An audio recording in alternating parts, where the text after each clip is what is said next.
Hello and welcome to Partially Redacted, a podcast where we discuss privacy and security engineering and related topics. I'm your host, Sean Falconer, and today I'm joined by Kuldeep Tomar, Head of Information Security at Games24x7, and we'll be talking about data protection and the potential impact of India's DPDP law. Kuldeep, welcome to the show. Thanks, Sean. It's a pleasure to be here. Yeah, thanks so much for being here. It's great to see you again. We met, back in May and on a trip I had in Mumbai. But for those listening, let's have you start by introducing yourself. Who are you and what do you do? Thanks, Sean. So, hi everyone. My name is Kuldeep Tomar. So, currently I'm working with Games24x7, a large online gaming company in India as CISO. I have more than 2 decades of experience in information security. I have served in multiple technical and functional roles as CISO, IT director, security architect, and a program manager. So I can share my experience on data privacy over here. Yeah, it sounds like you got a fantastic depth and breadth of experience. What is sort of your range of responsibilities as CISO at Games 24/7? Okay, so here what I do, Son, I take care of multiple verticals. So that includes cloud security, product security, the GRC, and helping organization on the overall improving the security posture of the organization. So that's what I do over here. Mm-hmm. Okay. And then today I want to, dive into a little bit of how to think about essentially protecting data and why that is such an important responsibility essentially for the security organization. I think that many people think of cybersecurity a lot of times primarily as controlling access to the data, but from your experience, why is it important to emphasize the protection of the data itself beyond just purely the access control? Yeah, that's a very good question, and that gives a lot of context to all the users who are listening to it. So data, as you understand, is a new oil globally, right? So not only corporates need data to run their business, even all governments, political parties, public sector organizations need data for their survival. So I can quote some example. Government need all citizens' data to plan their new initiative and benefits. Public sector, they need data to plan their operations. And the corporates need data for their marketing, campaigns, operations. This data is required and accessed within the organization and with external third parties as well. At the same point of time, the external adversaries or the malicious people, they are also looking for this data to target the organizations. So this data cannot be simply protected by access control. If someone has access, they can access this data. This data only need to be accessible on the need-to-know basis. So we need to think about only who required to access this data within the organization, even outside of the organization. We need to minimize the access, and all access of the data, we need to track it. So, and this require proper tools and techniques. We need to think about proper access control. We need to think about encrypting this data.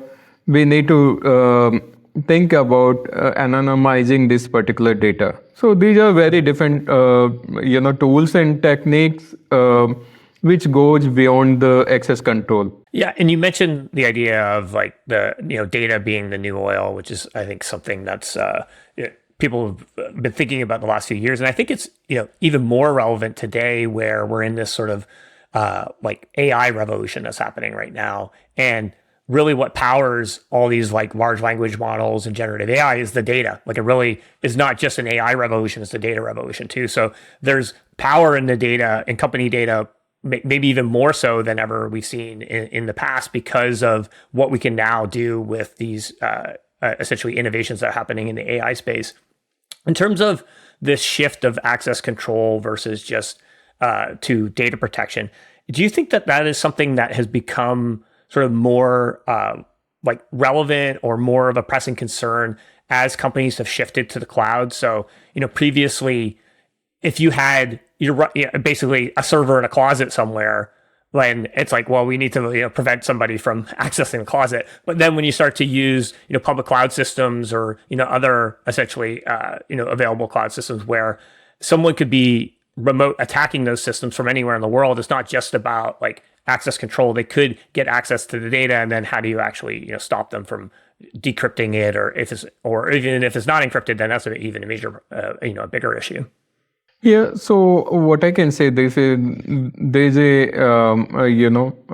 the complete the paradigm shift, how we used to work around a few years back and how we work now, and cloud has played a major role about it.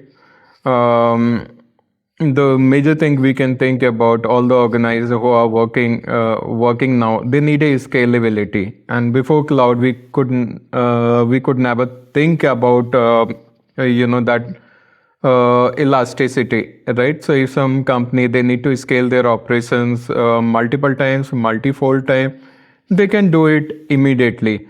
But that also cause lot of data sharing between different system. We have seen large number of API being created which are publicly exposed, different microservices which are kind of do data sharing between them. Then we started looking at the Gen AI thing, which is kind of processing large set of data. Everyone need data, and the data is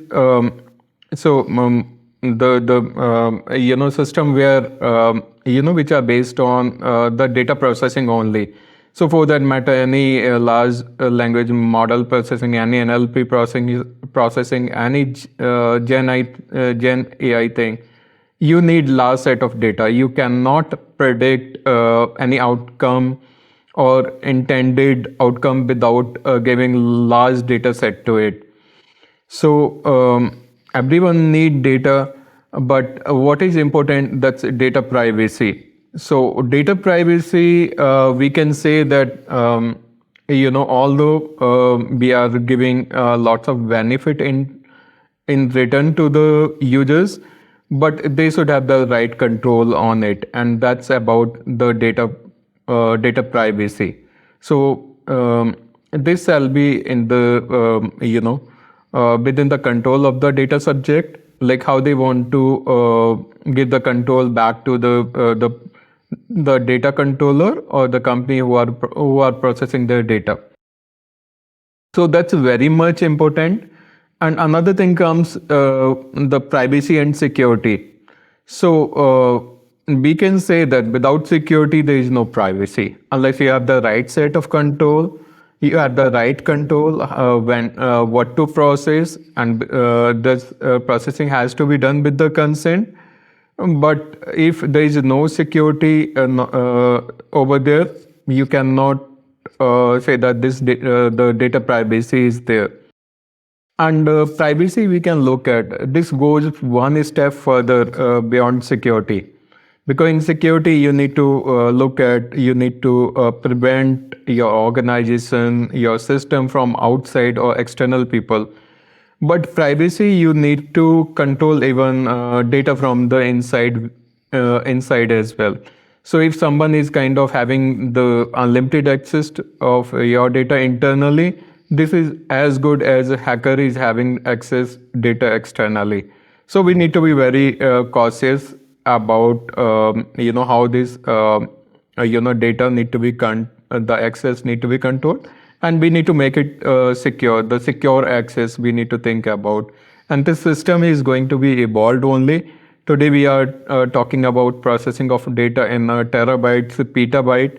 It's going to grow only. Yeah, there's a lot to unpack there. I think that one of the things you mentioned there that is really important is, like privacy really comes down to like control from the data subject's point of view. Is like, what is this company doing with my data? Who has access to the data? Can I remove the data? All these types of things are essentially, the company essentially needs to be able to comply with those types of requests and having that level of transparency with whoever their data subject is, like their customer essentially. And you also mentioned that that's not just access to the data isn't purely people who are external to the company. It's also like who within the company has access to the information, because a lot of attacks come down to sometimes like disgruntled employees or someone who's like socially engineered to giving out their credentials, and that person has way too much access to the data. Like essentially, you don't want someone who, once they penetrate the fence the security fencing that you put up, they have open access to everything just because they've sniffed someone's credentials that within the company. That's a major issue. And then the other thing I think is with the cloud, and now companies, we rely on so many different third-party systems. Like you could be sharing the data with Snowflake, you could be sharing the data with your CRM, Salesforce, your marketing automation, HubSpot, your email relay. All these different places need that data. So the number of like ingress and egress endpoints for a company has scaled massively from what it was, 10, it's certainly 20 years ago. How are companies, based on your experience, like essentially getting control over the sheer number of like places that data can end up with? What are the types of technologies that they have to invest in to actually make sure that they're protecting the data, not just essentially controlling access? Yeah, so that's again a very good question, right? Because we cannot just rely on, rely on the data sharing with third parties. It could be any upstream vendor, or it could be any downstream vendor too, right? So the very first thing which comes into my mind, we need to think about data classification and mapping. So unless you classify your data, you kind of, put and this classification has to be on the basis of sensitivity and importance of this particular data. So if this is PIE data, we need to think about bolting it in a centralized place, and access has to be very controlled. And only when some third party they need this data need to be shared, but in a controlled manner. All the data we doesn't need to share with them. So nowadays we are, like you said, we are seeing n number of system, whether HRMS system, we have integration with XYZ vendor. For any financial system, we have the integration with some major companies who provide the financial suite. So different kind of vendor, and some of vendor they keep the data very secure, but some of them they kind of process and they further share the data with the with their integration. So first thing we need to think about putting a right inventory, putting a data classification, and do a right kind of mapping of the system. So once this the classification is in place, we start putting some controls surrounding this one. When this data need to be shared, the data need to be encrypted. So the storage where this data need to be stored, this need to be encrypted. If we are having integration with third party, the flow of this data that need to be again encrypted. And we need to sensitize people in the company as well, right? What to share, when to share, and do we have the required protection, whether it's in terms of legal contract or whether in terms of security controls. We need to be very careful about data sharing. So and all the data that need to be we need to have the tracking. So most of nowadays we see lots of API integration. So we need to be very careful about passing data to different API unless we have kind of the audit mechanism, which API is kind of using which data, how they are processing it. So I can think about different mechanism, putting a process surrounding this one for whether you are doing your risk assessment for the vendors. You are classifying your data. You are putting the required security control to sharing the data. You are encrypting your data, and be prepared, for the data resiliency as well. So if you have, in case if anything happens, you are prepared. So those are some of the methods I can think of while you share the data, but be prepared. Be proactive in your be proactive, and prevention and mitigation. These are the key things for your company. And then, that's obviously, it's a lot to keep in your head. But how are like the different functional areas within your organization typically working with the CISO department or working with you to make sure that they're doing the right things? Like whether that is an engineering team that's doing some sort of data collection, a data science team that's doing some sort of, modeling or analytics, to people who are purchasing vendor solutions within the organization. Mm-hmm. So, this is very distributed, I would say. So, I need to work a lot with different groups. So, for that matter, engineering team.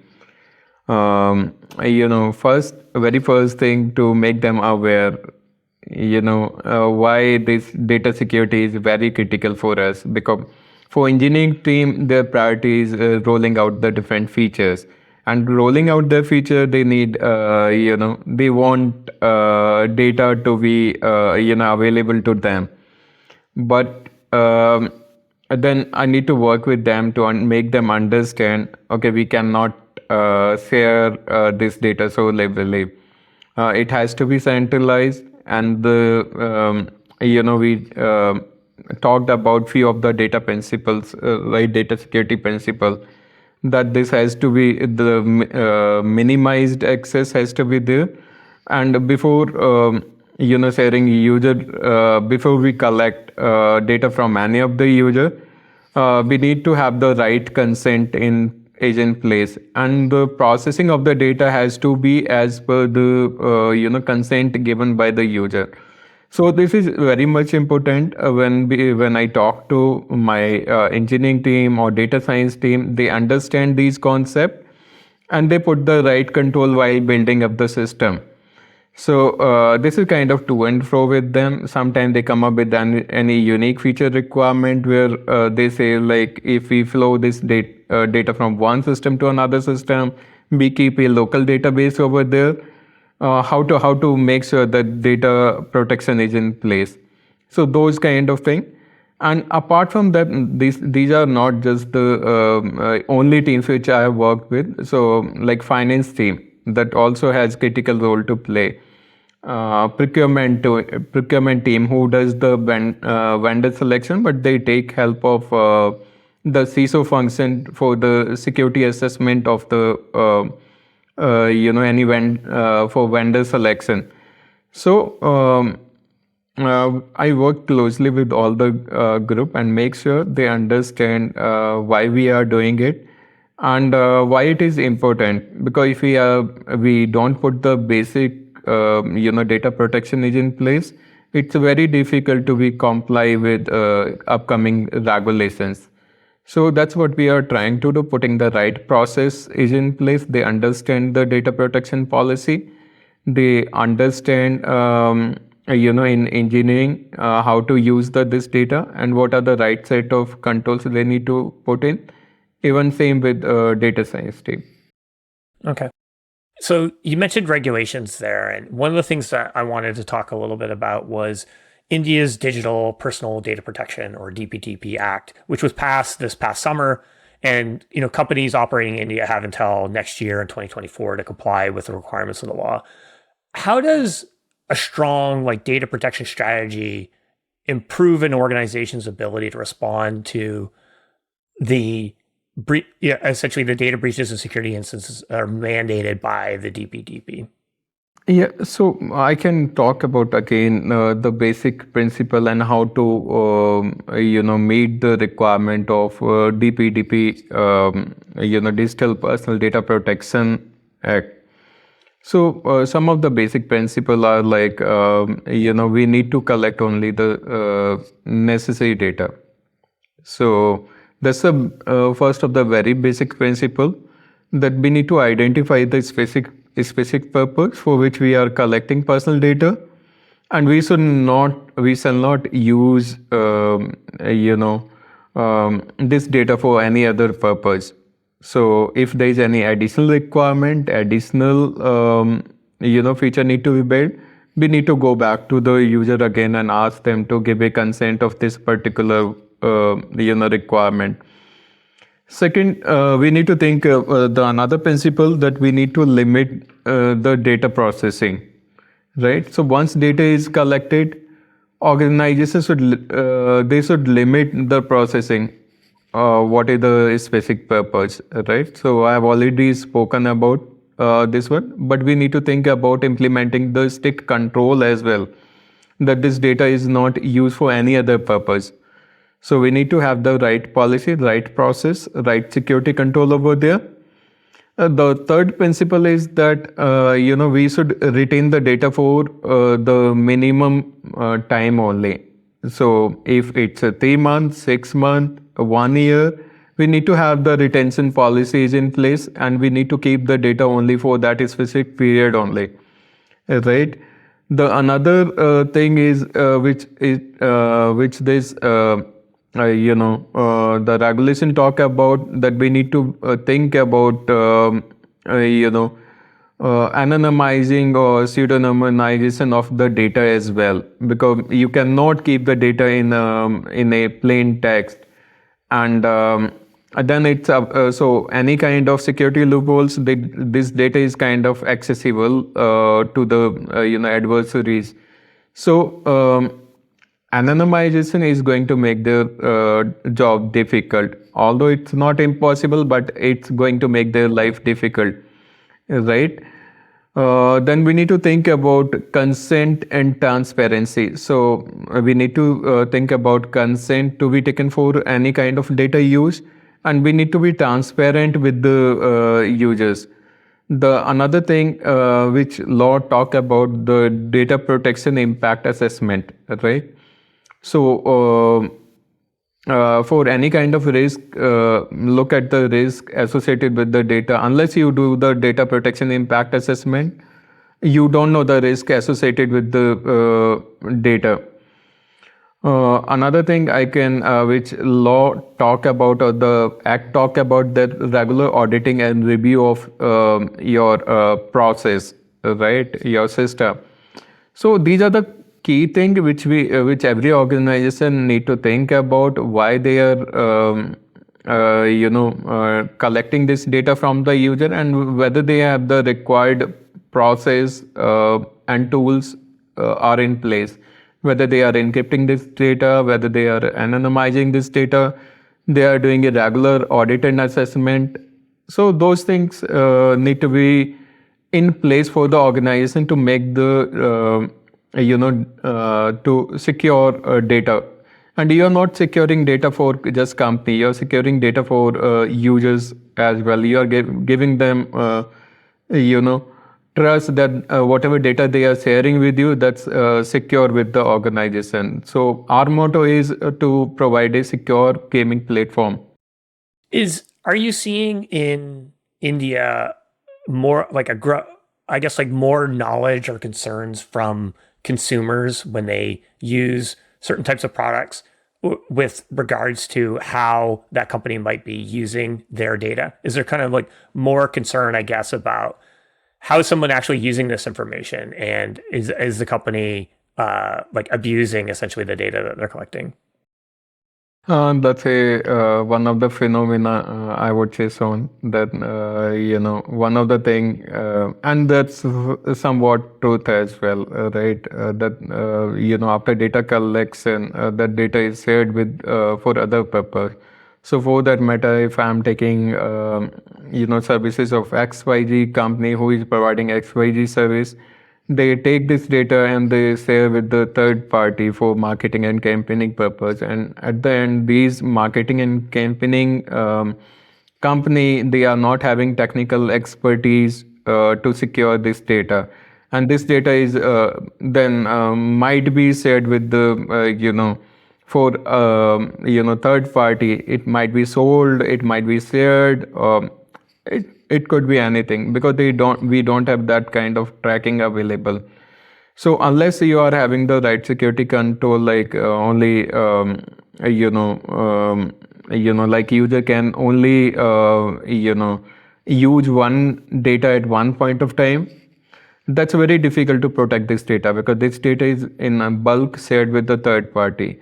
So and people, when they start getting called multiple time, and when they have shared their number with one company only, they this is kind of that's trust deficit, right? They say they feel that the data is kind of sold with different companies, and this trust deficit may this lead to they think that everyone collect this data and share with the other company. So yeah, so that's one factor is there. But now come after this DPDP Act, company, they have to be very careful while sharing the data, because any complaint may lead to some kind of heavy fine to the organizations. So you just can't freely share the data, right? You need to have the right security control, and the kind of guidelines this government has come up with. That's a very good framework, and if organizations they have started following this framework, they this will provide them good framework for data security. So you mentioned a lot of things around what someone operating a business in India will need to do in order to comply with DPDP. What about in terms of companies with global presence? Is there constraints around transferring data internationally, things like data sovereignty, that they also need to figure out and navigate? Yeah, India is all about providing services globally, right? So their workforce, they are not just limited to providing services within India only. They are kind of global workforce, and all the organizations, they kind of provide their services to global organizations as well. So all the organizations now who provide global services, they need to be compliant with the Digital Personal Data Protection Act, right? And for this one, to understand the regulations well, because you don't need to just follow the DPDP. You need, if you are providing services to European region, you need to understand the GDPR as well. If you are providing services to US client, you need to understand the CCPA. So you need to understand different data sovereignty laws, right? You need to understand one by one. Then according to DPDP, one of the although government was not very stringent about the data localization, but I can see like it will be coming in the future. In my view, that's my personal view, that the companies, they need to start thinking about the data localization, how they are storing this data, where they are keeping this data, whether they have the right set of control over there. Then after data storage, we need to start thinking about how we are sharing this data, globally. So do we have some standard contractual clauses in place, or do we have, binding corporate rules are also in place, and whether this is approved by DPDP or this is not approved by DPDP?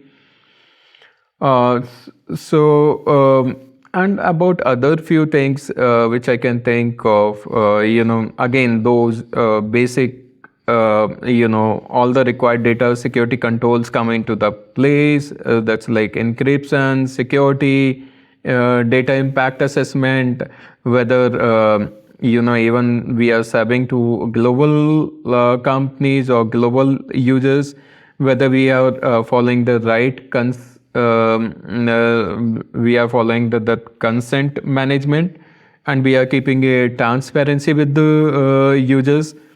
So those are set of controls which will apply across for all the global data privacy law as well, but some localization to individual data protection law. So GDPR may have some clauses which might be different from DPDP, and CCPA, which is comparatively having different set of fines, different set of clauses. So somewhere the some government, they are very strict, somewhere the governments are very lenient too. Yeah. So it's a lot to navigate regardless of sort of where you're operating the business. It's getting more and more complicated. Yes. What do you think is the biggest challenge companies and operating in India are going to face with complying with the data privacy regulations there? Like, do you think it's the data residency sovereignty issue, or do you think it's something else that they're going to, like, from a technology standpoint, is going to be difficult to comply with? It's more than of technology. What I would say that one of the complicated part is to follow the diverse regulatory laws. So your Asian laws might be very different from the from the European law, or European laws are very different from the the USA law. So there is a different. All those there are certain similarity, but there are many many differences too. So for example, like Japan data privacy regulation is very different from South Korea or Singapore, which is kind of having a stringent law in comparison to India, which is kind of, they have started with DPDP, but they are not very stringent. The another thing which comes into the picture, language and cultural barriers too, right? So different geography, they are having different culture. So somewhere language, that could be one of the language and cultural barrier that also come into the picture. So if a user is using Japanese product or website, and if he doesn't understand the language or culture very well, he may not be provide the right consent, right? So that has that also one of the factor come into the picture. Then some companies, they are very particular about data transfer restrictions. So if country XYZ, many people are aware, they are very stringent about data transfer restriction. You know which country I'm talking about. So even they won't like to have external system running. They want to build everything within their country. They want to have the data transfer very restricted, right? And some countries which are very kind of I can say very much concerned about, they don't consider the user subject right, they are not very good about them, right? So if someone data for their sovereignty purpose, if they wish to take the data for their users, they will take it, right? And you can't stop them, whether you are X country, Y country. It has to be, they are very particular about the sovereignty and using the data, right? So these are the certain challenges, geography-wise, data transfer restriction. Some countries, they are not very good about data subject right. Some countries, they are very much concerned about. So different geography, different countries, and different challenges. But I feel that the languages, localization, and different kind of regulatory law, which is kind of major. You can say could be the challenges about data privacy. Yeah. So there's both, like, sort of unpacking that a little bit. There's technical challenges, but then there's also sort of these cultural challenges where, if you're a business that's not Japanese, for example, and you're operating in Japan, you might just like mess up the consent and not really like understand how to like articulate that in the local language, and that's also compliant with the law. What is your sort of practical advice for other CISOs and other companies out there that are striving to enhance both their core approach to data protection as well as navigate DPDP? Yeah. So what I can recommend, so again, we need to think about, working from the, from the foundation layer only, like what is expected from certain regulations. So, very first thing to understand the regulations very well. So that's the key. Second thing is, awareness within the organization. So you need to work with your senior management, board members, your CXO layer. They also need to understand, about the different regulations and the, data privacy. That's another key item for them. So so my advice is that you thoroughly understand the specific requirement and obligations for any regulations, right? The another advice which comes for them, help organization to map the data landscape or understand the data flow, right? So you have to have the right inventory of your data, inventory of your system. You need to classify data according to the sensitivity. So that's the first primary thing you have to work on this one. Unless you have this thing is in place, you don't have data inventory, you don't have right kind of classification, you can't protect the data.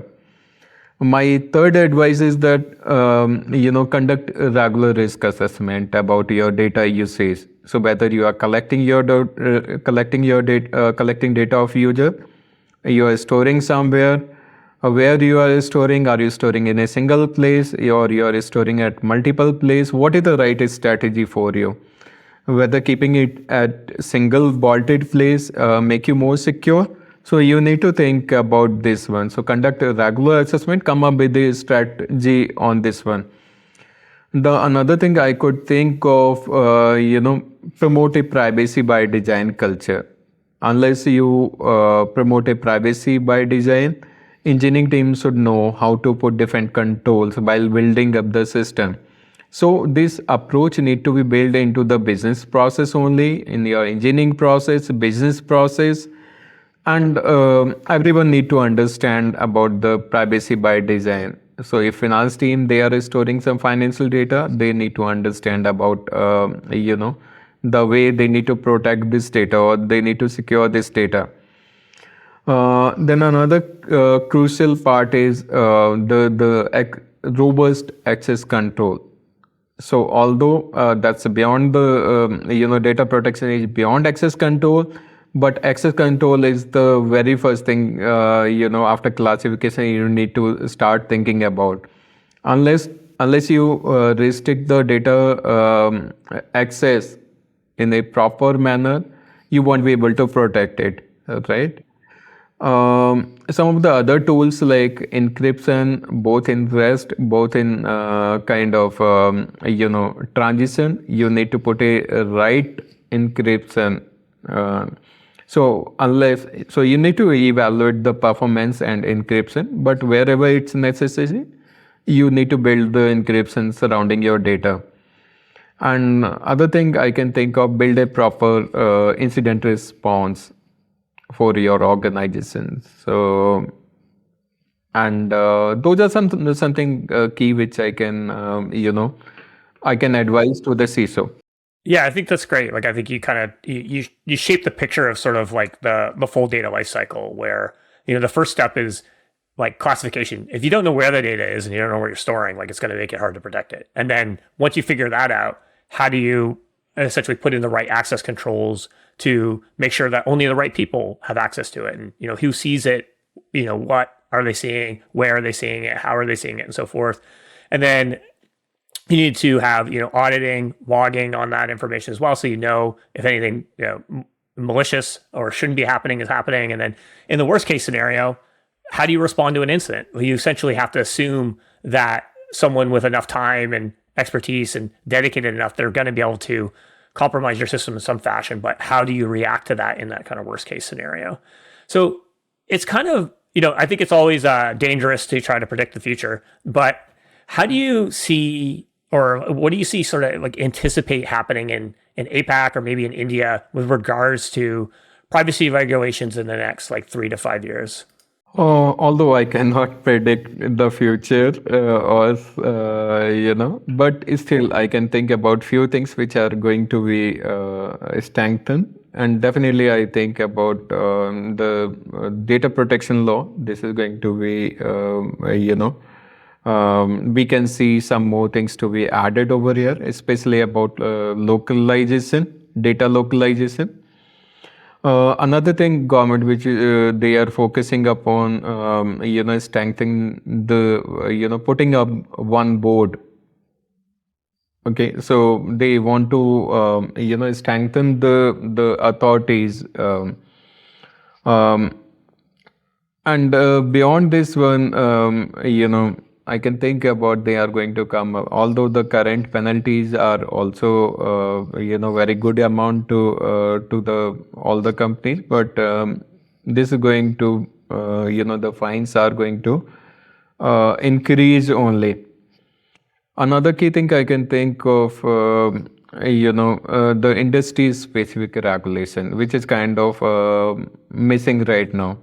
So there could be some regulations like gaming regulations, could be the privacy regulation could be very different from the financial regulation, and financial regulation could be very different from the e-commerce regulations. Another thing I can think about, the cybersecurity and privacy, this has to be merged somewhere. So we can see the convergence in the upcoming time. Technology-wise, I can see the Gen AI thing is going to improve, and this is going to help us on the data privacy side as well. It is going to help us putting the right control. But other technologies like quantum computing, or the NLP, those kind of things are going to grow. Privacy, technology, solutions, product are also going to, improve this one. And one thing I can see, definitely the international collaboration, having some specific, regulation across the global. So those are the key things I could think of next 3 to 5 years, where all the countries, they want to work together, having the common privacy law, and with the help of technology and specific regulations, it is going to help the industry. Well, excellent, fantastic. I think that's great prediction about the future. I think it's a positive one, which is nice to hear as well. But Kuldeep, I want to thank you so much for being here and for sharing your all your expertise and experience. I think it was a really fascinating discussion. I think we touched on covered a lot of ground during the time. So we'll have to have you back down the road. I'm sure we could keep talking for another hour, no problem. So thank you so much, and cheers. Thanks, son. It was a great conversation, and thanks. Get to be part of this conversation. Thank you.